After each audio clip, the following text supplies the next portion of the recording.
Hey guys, Hopelessdragon here with another deck profile. Today it's going to be on a budget version of the new Monarchs. So this is pretty much if you just picked up 3 of the structure decks and want to throw yourself something together, this is what personally I would do, so let's get right on into it. So to start things off, we're running triple Aether, the Heavenly Monarch. Its effect is you can send 2, well, when it's tribute summoned, you can send 2 Monarch spell traps with different names from your deck or hand to the graveyard.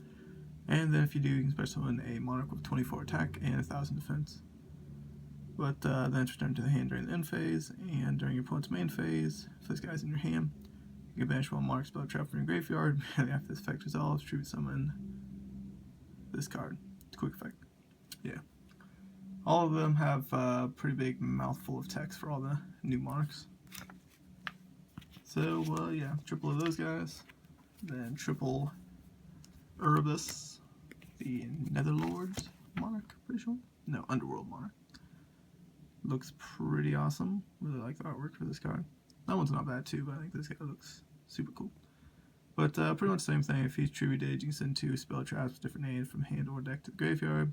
But then you get shuffle 1 card from field, hand, or graveyard that doesn't target, which is pretty good, back into the deck. And then if he's in the graveyard, you can pretty much discard a Monarch spell trap to add back a Monarch with 2400 or more attack and 1000 defense. Back to your hand. Yeah. And then we got triple Yugioh, the Underworld Squire. Pretty cool looking dude. Like they made a lot of these hollows in this. Thought that was pretty cool. But yeah, if he's normal or special, pretty much you gain additional tribute summon, so it's not bad. Well, additional normal summon. And you can bash him from the graveyard to target 1 of your monsters with 800 attack and 1000 defense. And then special summon in defense, but then you can't use your extra deck for the rest of the turn, but it's not really that big of a deal. Because you're not even going to use an extra deck in here. Then we got triple Ada, the Heavenly Monarch. the Heavenly Squire. Ada, something along those lines. I think this looks a little cooler than I got Yugioh, though. I think artwork for that's kind of cool. But yeah, this is the better one, kind of. If it's normal or special, you can special 1 monster with 800 attack and 1000 defense. Normally you're gonna go for this guy. And then you can't special summon monsters from the extra deck, which again doesn't matter. And then if it's into the graveyard, you can target 1 of your banish, Monarch spell traps, and return to your hand. So it's kind of cool. Then doing triple Battle Fader. Just good blocking, good tribute fodder. It's all right card. 1 Caius, 1 Mobius, and 1 Mithra, the Thunder Vassal, to finish off Monarchs. Monsters. Well, kind of Monarchs do, but this guy's not too bad. You can special summon it from your hand, and then give your opponent a token. But then you can't use the extra deck, which a lot of this is not the theme, but it doesn't really matter. But then it gives you an additional tribute summon, so not too bad. So that's it for the monsters. Onto the spells. Running triple Pantheism of the Monarchs. Again, looks really cool. It's got like the dark and the light there, like the Heaven and Hail or something. But pretty much you can send 1 Monarch spell trap from your hand to the graveyard. Draw 2 cards, and then you can banish it, reveal 3 Monarch spell traps. You can't do all 3 the same. Then your opponent chooses 1, adds to your hand, the best. Go back in your deck. So, really cool card. Good draw power. You can only use banish effect once, but you can use the draw multiple times, which is pretty stupid.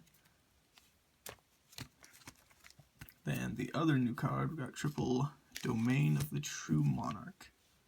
Which looks pretty cool too. I wish this was hollow as well, but oh well. But its effect is, well, you have no cards in your extra deck, and you're the only player that controls tribute summon monster.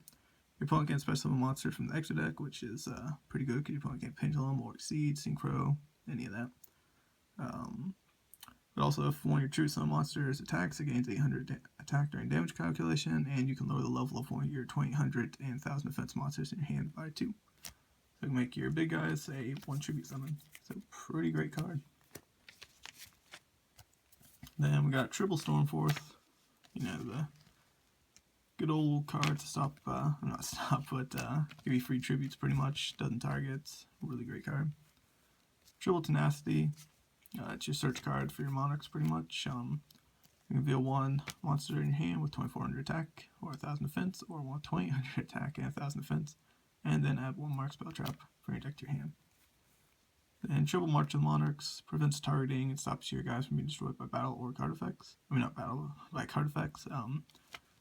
Yeah, any tribute summon monster, so pretty good card. Then 2 Return of the Monarchs, another decent card. In this version, I just run 2 because having the extra Monarch spell and traps is pretty decent. Its effect is when you tribute summon a monster, you can either add one with 2400 attack and 1000 defense, or 2800 attack and 1000 defense, with a different name for the tributed monster, and you can only use that effect once per turn. Then 1 Soul Charge to finish things off, which is kind of odd seeing in common, but whatever. Good for those big plays, or if you need something to tribute with. Then we got triple the Prime Monarch. Looks alright, but its effect is once turn, you can target 2 Monarch spell traps in your graveyard, shuffle them back into the deck, and draw 1, which is pretty good. Also, if it's in the graveyard, you can banish it, special summon it as a monster. It's not treated as a trap, so I guess you just summon it up like that. You probably want to bring in defense because it's got only 1000 attack but 2400 defense, so good draw power, good for recycling, and can be a nice little tribute fodder. And then for the last card, I'm doing 1 Escalation of the Monarchs, just because it can let you tribute during your opponent's turn, which is pretty decent. Pretty much its effect is once turn during your opponent's main phase or your opponent's battle phase. You can immediately after this effect resolve, tribute summon 1 monster. So if you've got something set, you can pop this and then bring out a Caius or Mobius or whatever you may need. But yeah, that's pretty much it for the budget version of this. Still very good, even without anything but the structure deck, really. Very solid deck. If you just wanted something cheap to play, don't have much cards, I definitely recommend this. You also get some other good stuff in the deck, so yeah. Thank you all for watching, and I'll see you guys later.